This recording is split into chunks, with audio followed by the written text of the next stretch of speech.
Today I will be talking about how to do the preterite and DOP. Preterite is when you talk about actions that were completed in the past. If you are trying to form the preterite tense or regular verb, then you need to add the preterite endings to the stem of the verb.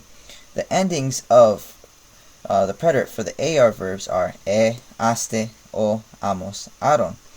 The endings for ER and IR verbs are I, iste, io, aron, hieron. Notice that the ER and IR verbs have the same ending. When you are trying to find the preterite of a verb in a sentence, you have to first find the stem of a verb. In this case, mirar. The stem of mirar is mir, mira. And then the infinitive ending is ar, meaning it's an AR verb. When you use mirar in a sentence, you first found the stem of mirar, and then you find the infinitive ending. After you find that, you replace the AR with E because that is conjugation for the yo form. So you would put yo mira la carta, and this is for regular verbs. For irregular verbs, there is no pattern or any type of conjugations that's always the same. You would always use whatever it comes because it is irregular and it does not have a specific order. So in this case, you have the verb estar, which is irregular.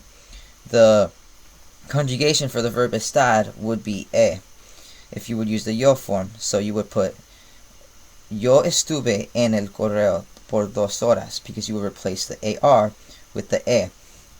And you have to find that in the yo form for the preterite there is some patterns, because if the verb ends with car, gar, or zar, there is a specific pattern for the yo form. For example, for gar, it ends with que if you find that verb. For example, sacar.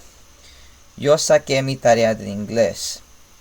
You change the AR in sacar to QUE or que, and that would give you the word in the preterite form. If it's a gar verb, you would change it to ge. For example, pagar, you would change the AR, GAR, to GUE. So you would say, yo pagué mi camiseta en la tienda. For ZAR verbs, you would change it to se. For example, almorzar. Yo almorcé a la 1 de la tarde. You would change the ZAR to CE. Now, for the conjugations for the verbs ir, hacer, tener, estar, poder, and ver, you would say for ir, fui, fuiste, fue, fuimos, fueron. For hacer, it'd be hice, hiciste, hizo, hicimos, hicieron. For tener, it would be tuve, tuviste, tuvo, tuvimos, tuvieron. For estar, it'd be estuve, estuviste, estuvo, estuvimos, estuvieron. For poder, it'd be pude, pudiste, pudo, pudimos, pudieron. For ver, it would be vi, viste, vio, vimos, vieron. And you got to remember that there is no accents needed in this case because they are irregular and they're not, they don't need it. Now we're going to talk about DOPs.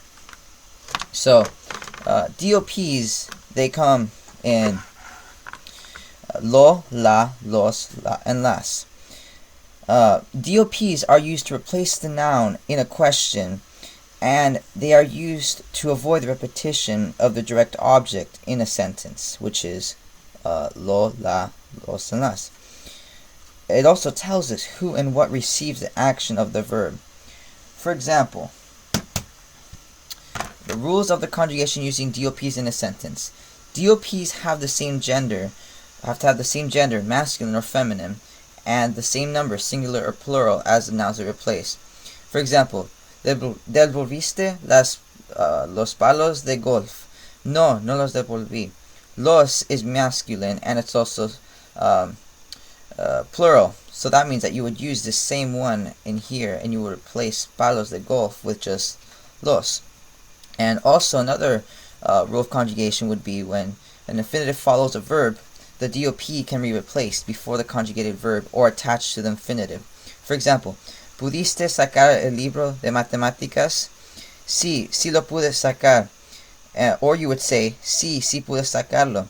Notice that the DOP is placed before the verb, and it can also be placed after the infinitive, like sacarlo. And this is how you would do DOPs and the preterite.